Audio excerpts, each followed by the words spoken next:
نحمده ونصلي على رسوله الكريم اما بعد اڑائے کچھ وقت لالا نے کچھ بلبل نے کچھ گل نے اڑائے کچھ وقت لالا نے کچھ بلبل نے کچھ گل نے چمن میں ہر طرف بکھری ہوئی ہے داستاں میری محترم قابل اساتذہ کرام مہمانان اعظام اور میرے علمی زندگی کے ہم سفر ساتھیوں آج ہم لوگ یہاں جامعہ جعفریہ مدنی نگر سرائے پوری کشن گنج میں اکٹھا ہیں اور یہ محفل جنگ آزادی کے موقع پر سجائی گئی ہے اور میں آپ کے سامنے ان ویر شہیدوں اور علماء کرام کے قربانیوں کے بارے میں کچھ بتلانے کی کوشش کروں گا.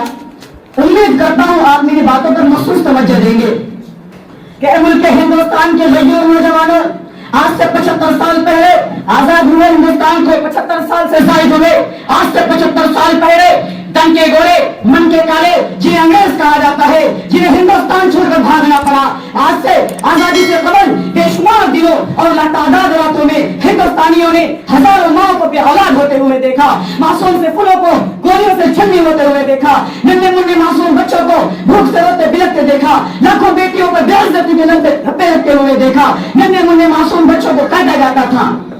ان تاریخ اور غلیظ راتوں کی صبح ہوئی دین کا فرحت بخشا اجالا پھیلا غلامی کا اندھیرا ختم ہوا ایسا اندھیرا جو 250 سال پر محیط تھا اور ہم نے نہ جانے کتنی تکلیفیں برداشت کر کے ہندوستان کو طویل غلامی سے آزاد کرایا.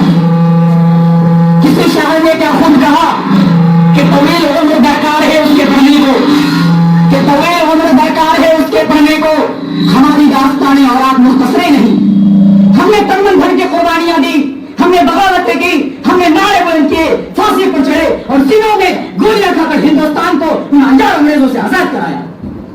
حضرت محمود الحسن صاحب وسیلے مالٹا حضرت مولانا حسین احمد مدنی صاحب وسیلے مالٹا مولانا برکت اللہ صاحب بھوپالی مولانا عبید اللہ صاحب سندھی ڈاکٹر امبیڈکر بھگت سنگھ شوکت علی جوہر مہاتما گاندھی مولانا محمد میاں انصاری مولانا محمد علی جوہر جیسے وطن کے جیالوں نے جان و مال کی قربانیاں دے کر ہندوستان میں آزادی کا پرچم بلند کیا.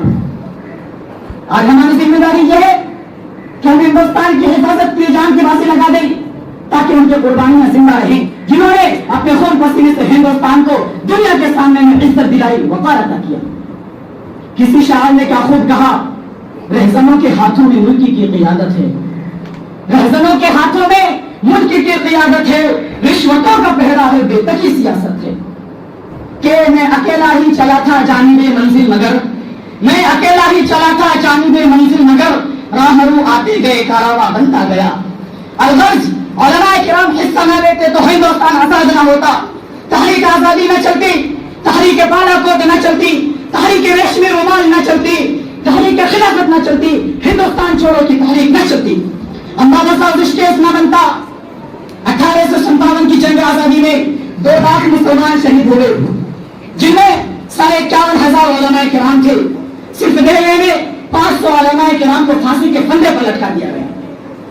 ایک اور بات میں آپ کو بتاتا چلوں وائسرائے برطانیہ نے اپنے ہندوستانی مشروں سے رائے طلب کی کہ بتاؤ تمہاری ہندوستان میں حکومت کیسے قائم ہو سکتی ہے تو انہوں نے جواب دیا ہندوستان میں سب سے زیادہ بیدار مسلمان ہیں اور جنگ آزادی مسلمانوں نے ہی لڑی ہے اور جب تک مسلمانوں کے اندر جذبہ جہاد موجود ہے اس وقت تک ہم لوگوں پر حکومت نہیں کر سکتے ہیں.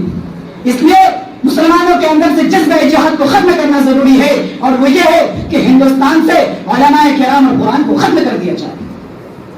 کیا آنکھ دکھائیں گی گردش دورہ کیا آنکھ دکھائیں گی گردش دورہ ہم وہ ہیں جو فولاد کے سانچے میں ڈھلے ہیں. تو 1861 عیسوی میں ان کمبختوں نے اس وقت قرآن کریم کے 3 لاکھ نسخے جلائے. 1864 عیسوی سے لے کر 1867 عیسوی تک انگریز نے علماء کرام کو ختم کرنے کا فیصلہ کیا. ان 3 سالوں میں 14,000 علماء کرام کو تخت دار پر لٹکا دیا گیا. ایک انگریز ٹامسن کہتا ہے دلی کی چاندنی چوک سے لے کر خیبر تک کوئی ایسا درخت نہیں تھا جس پر علماء کرام کی گردنیں نہ لٹکتی ہو.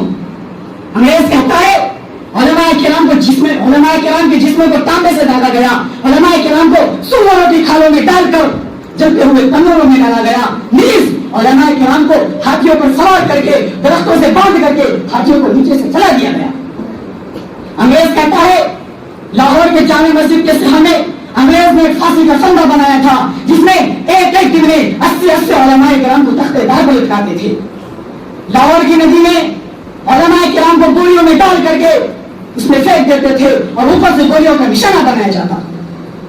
وہ انگریز کہتا ہے جب میں دہلی میں اپنی خیمہ میں گیا تو مجھے مردار کی بدبو محسوس ہوئی تو میں پیچھے چلا گیا اور دیکھتا ہوں کہ آپ کی اناریں دہک رہی ہیں اور 40 علماء کرام کو لا کر ان کے کپڑے اتار کر آپ میں ڈھکیل دیا گیا ہے. اور پھر اس کے دیکھتے دیکھتے 40 اور علماء کرام کو لایا جاتا ہے.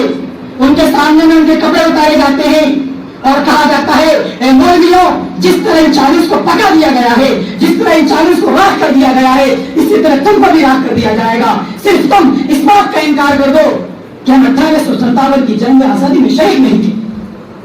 وہ انگریز کہتا ہے مجھے میرے پیدا کرنے والی کی قسم کوئی بھی عالم ان میں سے ایسا نہ تھا, سارے کے سارے آگ میں جل گئے مگر کسی نے بھی اس انگریز کے سامنے میں اپنے گردنیں نہیں جھکائی. میرے عزیز بھائیوں ذرا غور کرو کیسی ہولناک گھڑی تھی, کیسا بھیانک منظر تھا, پھر بھی ہمارے اسلاف نے اپنے وطن کے لیے اپنی جان کی پرواہ نہ کی اور وطن پر جان نثار ہو گئے. میں اپنی تقریر کو زیادہ طویل نہ پکڑتے ہوئے انہیں چند باتوں پر ختم کرتا ہوں. وما علینا الا البلاغ.